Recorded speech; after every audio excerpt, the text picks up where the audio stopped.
Hi friends, இன்றைக்கி நம்ம fish pepper பொடி மாஸ் எப்படி செய்கிறதுன்னு தான் பார்க்க போகிறோம். அதுக்கு நான் இன்றைக்கி கோலா மீன் எடுத்திருக்கேன். அதனுடைய வால் பகுதி எடுத்திருக்கேன். அதில் கொஞ்சம் முள் கம்மியாக இருக்கும். நீங்கள் வேறு ஏதாவது முள் இல்லாத மீன் கூட எடுத்துக்கலாம். எந்த மீனில் வேணாலும் செய்யலாம். இதை நான் ஒரு இட்லி பாத்திரத்தில் வச்சு வேக வச்சு எடுத்துக்கிறேன். தண்ணி ஊற்றி வேக வைக்காமல் இந்தமாதிரி இட்லி பாத்திரத்தில் வச்சு வேக வச்சிங்கன்னா அதில் இந்த தண்ணியிலே எல்லா சத்தும் போகாமல் இருக்கும். அதுக்காக நான் இட்லி பாத்திரத்தில் வேக வச்சுக்கிறேன். இப்போ வேக வச்சாச்சு. ஒரு 8 நிமிஷம் வெந்தாலே நல்லா பூ போல் வெந்துருச்சு. அதை எல்லாத்தையும் எடுத்து வச்சுக்கோங்க, ஒரு பிளேட்டுக்கு மாற்றிக்கோங்க. இதிலே நீராவியில் வந்த தண்ணியெலாம் அந்த கிண்ணத்தில் இருக்குது. அதை நம்ம யூஸ் பண்ணிக்கலாம் இந்த ஃபிஷ்ஷு செய்கிறதுக்கு. இப்போது எல்லா மீனையும் பிளேட்டுக்கு ட்ரான்ஸ்ஃபர் பண்ணியாச்சு. அதுலேருந்து நடுமுள்ளை எடுத்துருங்க. எல்லாத்துலேருந்து நடுமுள்ளை எடுத்துருங்க. அதை இன்னும் கொஞ்சம் சின்ன சின்னதாக உதுத்துக்கிட்டிங்கன்னா நல்லா டேஸ்ட்டாக இருக்கும் சாப்பாடு செய்யும்போது. இப்போது ஒரு பாத்திரத்தில் ஒரு 2 டேபிள் ஸ்பூன் அளவுக்கு எண்ணெய் ஊற்றிக்கிறேன். எண்ணெய் காஞ்சதுக்கப்புறம் வடகம், கொஞ்சம் பட்டை, கிராம்பு, பிரியாணி இலை எல்லாம் சேர்த்துக்கிறேன். அதெல்லாம் நல்லா பொரிஞ்சதுக்கப்புறம் நான் ஒரு பெரிய சைஸ் வெங்காயம் நல்லா ஃபைனாக சாப் பண்ணி வச்சுருக்கேன். அதையும் அது கூட சேர்த்து நல்லா வதக்கிக்கிறேன். வெங்காயம் நல்லா சூப்பராக வதங்கணும். அப்போ தான் நல்லா சாஃப்டாக இருந்தால் தான் நல்லா டேஸ்டியாக இருக்கும். அது அப்படியே ஒன்று சேர்ந்தாப்பில் இருக்கும்.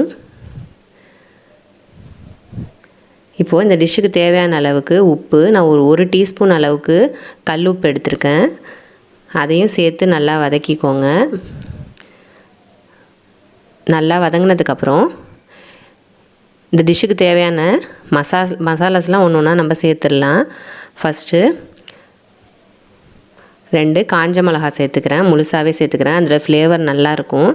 அதனால் ஒரு 2 காஞ்ச மிளகா சேர்த்துக்கிறேன். அதுக்கப்புறம் ஒரு அரை டீஸ்பூன் அளவுக்கு பெப்பர் பவுடர் சேர்த்துக்கிறேன்.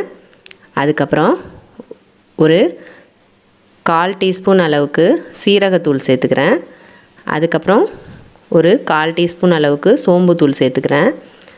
எல்லாமே கொஞ்சம் கொஞ்சமாக சேர்த்தாலே போதும். அது நல்லா ஒரு ஃப்ளேவர் கிடைக்கிறதுக்கு தான், ஒரு வேறு டேஸ்ட்டு ஒரு ஃப்ளேவர் மாதிரி இருக்கும். அதுக்காக தான் இந்த மாதிரி சேர்க்குறோம். அது நல்லா சேர்த்து நல்லா ஃப்ரை பண்ணுங்கள். அதுக்கப்புறம் ஒரு டீஸ்பூன் அளவுக்கு இஞ்சி பூண்டு பேஸ்ட்டு சேர்த்து அது கூட பச்சை வாசனை போகிற வரைக்கும் நல்லா வதக்கிக்கோங்க.